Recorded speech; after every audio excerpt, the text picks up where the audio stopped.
So, fungicide spraying for corn is done and over with. Finally finished that the other night. I haven't slept in like a week and a half. I'm very tired.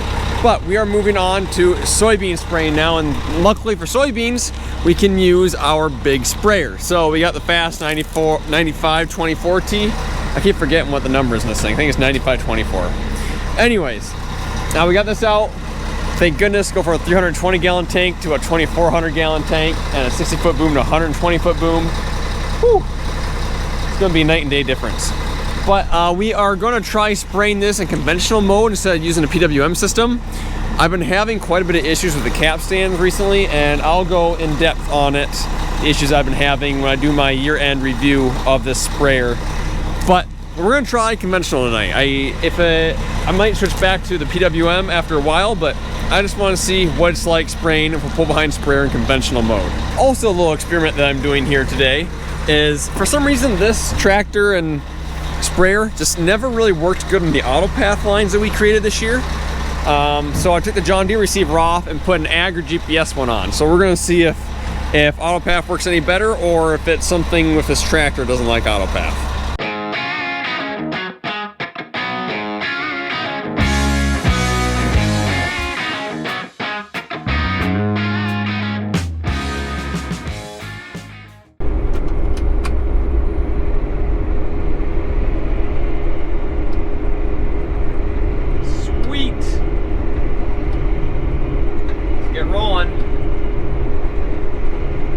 Those high boys, but I'm kind of glad to be out of it for the year. It's like non-stop. There was one field, that was where my grandparents live, which doesn't mean anything to hardly any of you, but it's a 150 acre field, and I don't remember what time I started it. I don't know if it was 9:30, 10:30, something in there, and I decided it was the last field that we had to do, and I was like, you know what?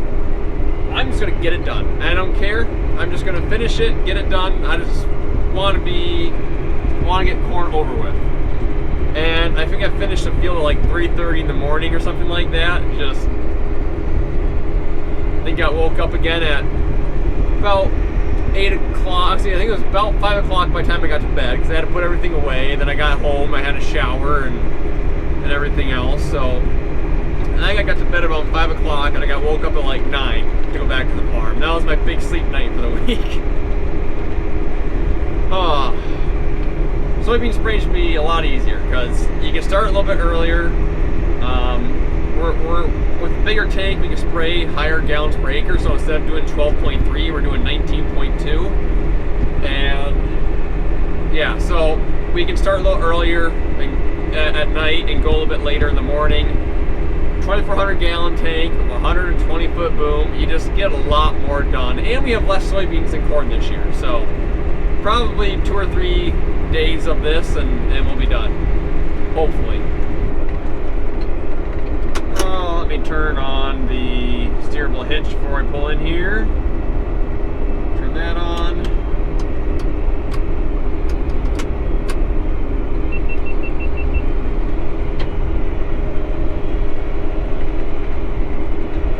There we go.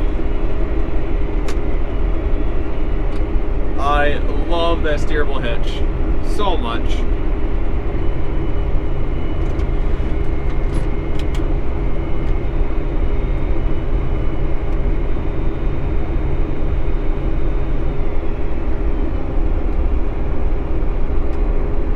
Okay, turn the auto yaw on. Yes, I know there's liability, yada yada yada. Got it. Okay. Mid-fold. There's no Highline wires around me, I promise.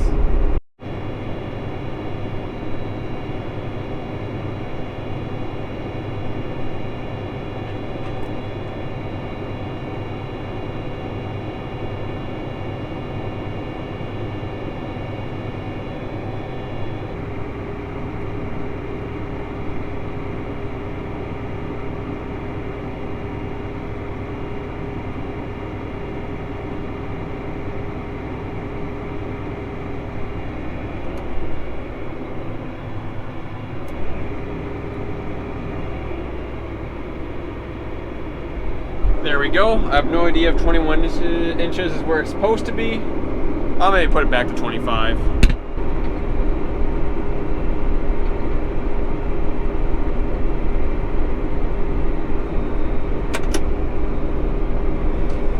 Okay. Let's just make sure everything works, I guess.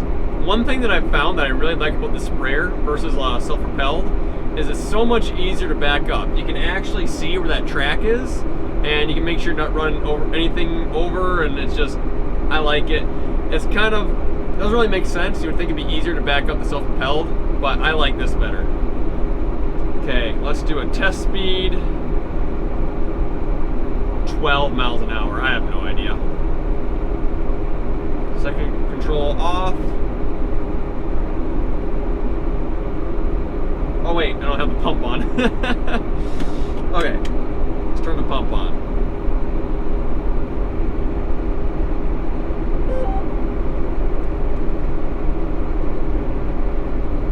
Okay. 19.2 gallons per acre. Turn section control back on. Steering, let's turn that on. Okay. Let's give it a shot.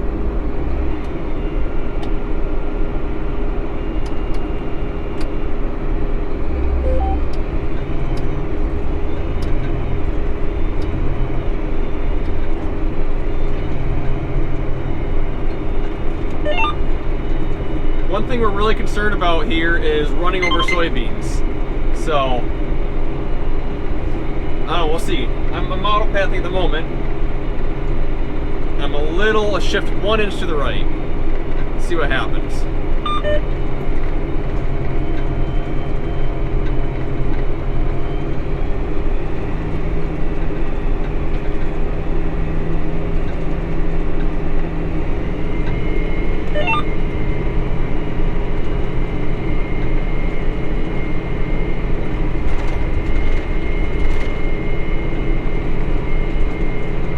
I mean, it's auto-pathing. Let's go 1 more inch to the right. I don't know if it... It's really hard to tell right now because I'm on headlands and nothing's very straight. Yeah, I'm going to turn pulsing back on for a moment. Especially around the headlands. It's just so nice. Oh, that's so annoying. Okay, now that we got that, back this baby up.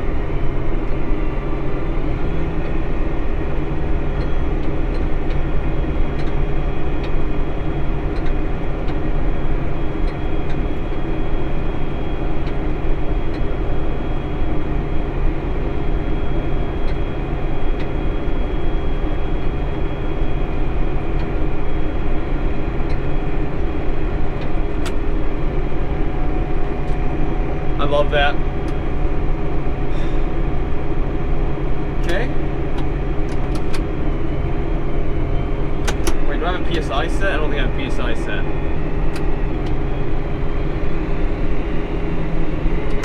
Why are we not spraying now? Oh. Capstan. Oh, it changed my rate.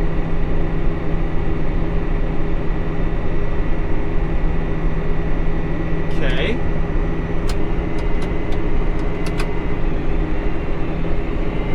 There, now it's spraying. Okay.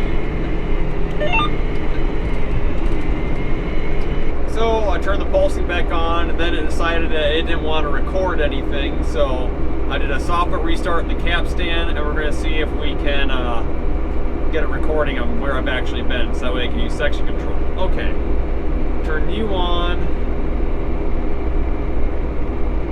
That. Please work.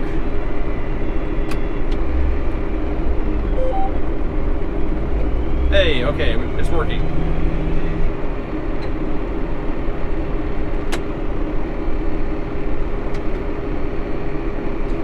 That is so awesome. I literally ran over 0 beans doing that. Okay.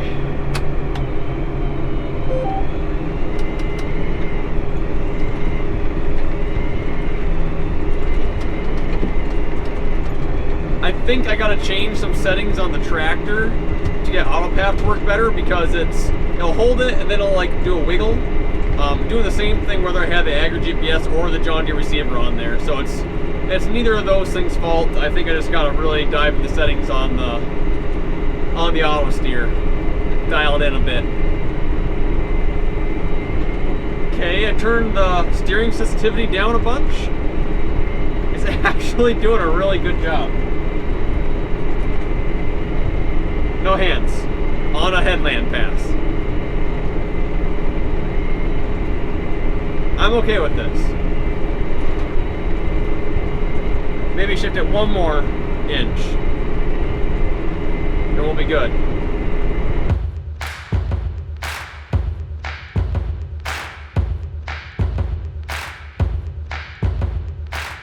She's a queen with a forced 5 horsepower, kicking up dust at the seam.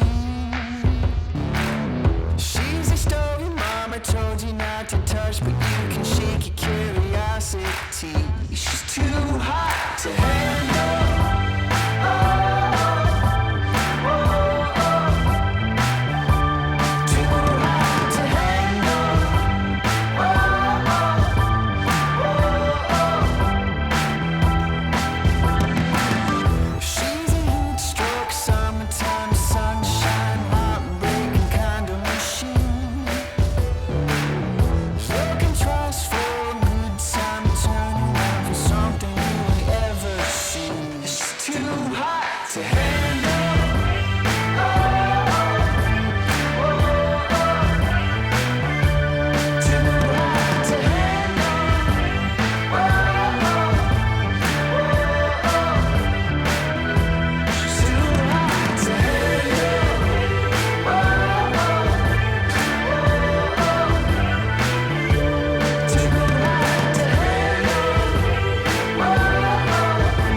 She's too hot to handle.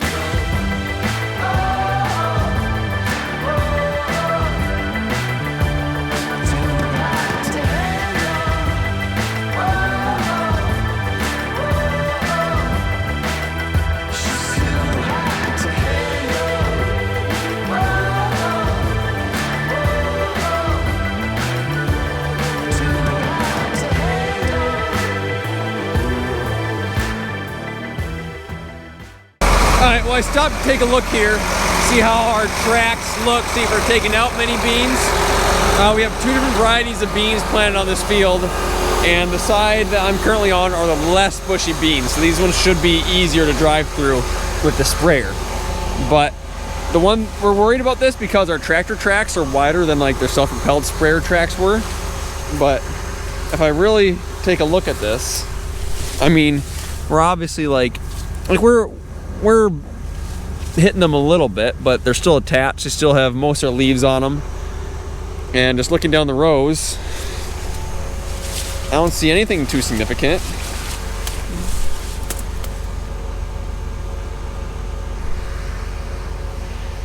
I see where I ran some down top of the hill over there, but I say we keep going. This looks good.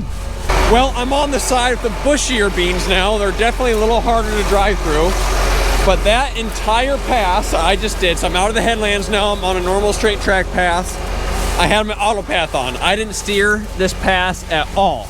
And here's what it looks like. Like, you can definitely tell that we drove here because these are really bushy beans and it's just really, really hard to stay perfectly between them so you don't bother them at all. But like, that looks pretty dang good. I think I'm okay with that. We're gonna keep it right there. This thing likes, I don't know what it is with this tractor, but it struggles a little bit with auto path, but with some fine tuning on the straight tracks, I'm getting it to do pretty dang good. This is already better than it was doing before, so. Working on the night shift, baby. Lights on. Not that I really need them, but I like to see that blue light in the boom. It's kind of cool. I'm actually super impressed with how well this is working. The sprayer is working great, the tractor is working great, the AgriGPS auto steer is working great, and the Capstan system has only thrown 2 coats so far. So that's pretty good.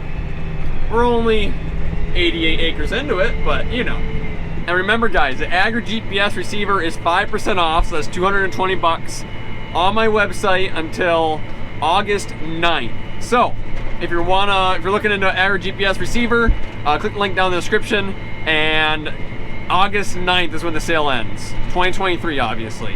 And if you want to contact me or ask me questions, you can do it on that website as well. Oh, here we go. Another code red. Come on, Capstan. There, I can turn back green again now. Well, there we go. I just ran out my first tank. That actually took me a lot longer than I thought I was going to. But here's the thing. I was doing headlands and then also messing around with the auto steer, and I got out and shot some videos. So, but it is still like hands-free right now. Here's ravine. I gotta put my hands down for a second. Alright, hands-free. Auto pass still working great. I had to like shift the line a few inches to get it right the first time, but now that I got it on, yeah, it's good. It's right on. Amazingly, that actually reached. If we decide to buy this sprayer next year, we're gonna put a front fill in the tractor. It's kind of inconvenient having to fill it up way over here. Also, like when I pulled up, Dad's like motioning me, like, you know, come further, come further, come further. All of a sudden, I hit something really hard. I think my rock box hit the ditch. Let's see, we got 300 to 350 gallons. Nice. Okay, sprayer is refilled. I currently got it agitating. Let's get that boom recirculation on. Back up. Let's see how well I can back this thing up. Okay, I don't think I've got any night footage of this thing before. Check this out.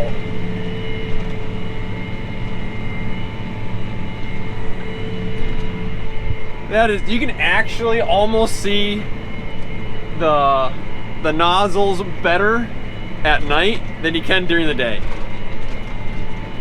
Gorgeous. I also just realized I left the staircase down on the sprayer. Whoops. Luckily they put it between the bean rows. It took some out. Whoops. That is my fault.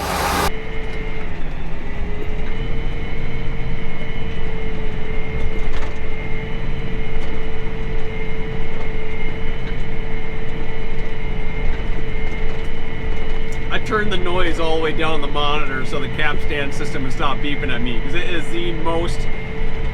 Capstan nailed that beep. It is so annoying. It's like ear piercing. There we go, fill up number 2. I think this is gonna be the last one for tonight. We don't want to go too terribly late.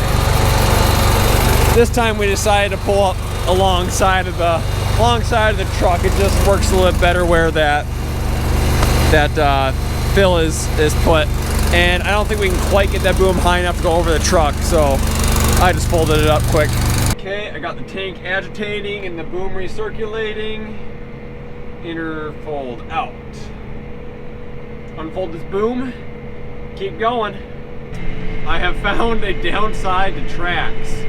So it got dark and the dew started to come in the plants, and all of a sudden I couldn't auto steer worth a crap. I'm like, what the heck is going on? So I manually took over, and I couldn't manually steer worth a crap. And then I turned around on the end, and it like would not turn around. These wet soybeans are getting between the track and the driver of the track, and they're spinning inside the tracks. So steering is extremely hard. So I'm definitely gonna call it after this tank. And I was starting to get very concerned. I'm like, why did my auto steer suddenly just stop working? And that's why, because it can't steer when the driver is slipping inside the track. I can steer it better manually than I can auto steer it like this, but it's still pretty bad. And turning around the edges, I'm just like, wow. This is something I have never experienced before. Also, the Capstan system went from giving me a few errors to this. Just basically the entire sprayer, one big error. So what's happening is that there's these little poppets. This is going to be a very, very bad illustration, but I got one right here. Nope, that's a bolt. There's these little things, and I'll go more in depth on this when I do my review of the sprayer, but these little poppets, I'm sure you can't see a thing. I call them poppets, I don't know what the actual word for them is. But they replaced a bunch of them because they wore out way too fast, and now they're all wore out again. And they're supposed to last 10,000 acres, and they're lasting like a couple hundred. I don't know if it's our water or what's going on, but it's bad. Tomorrow I gotta change tip size on all the nozzles so that way I can go back to conventional sprayer mode and slow down and still be able to maintain my rate. Because right now we're using one tip size or 0.11, whatever it is, and yeah, I can't slow down and maintain a rate. So I gotta drop that tip size down like a 0.6 or 0.8 or something, so that way I can slow down, keep my pressure up, and maintain rate. But going back to the track situation, I've driven 2 tracks through mud, through standing water, in snow, and I have never like noticeably noticed, that's the wrong way to say it, but I've never noticed a driver spinning inside a track. Tonight in dewy soybeans is the first time that I've ever noticed it. Which I would think that mud would be worse than some soybean plants get between the drivers and the track, but must not be. Well, there we go, guys. I ran out of chemical with about 35 acres left to go. So I'm gonna call it for the night because what time is it now? 12:30 at night. I'm gonna call it. Thank you guys for watching. I'll see you in the next one.